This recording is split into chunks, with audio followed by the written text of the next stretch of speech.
We'll guide you through how to connect your Roblox account to Discord. This is a great feature because it lets others see your Roblox profile directly on your Discord account. Let's get started.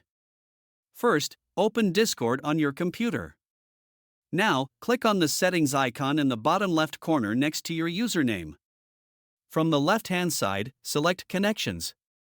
Here, you'll see the option to add accounts to your profile. Click on View More. Now, find Roblox in the list and click on it.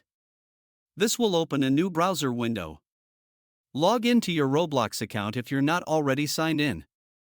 Then, choose the account you want to connect and click Continue.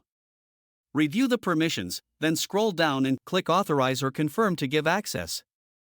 Once done, your Roblox account will be connected to Discord.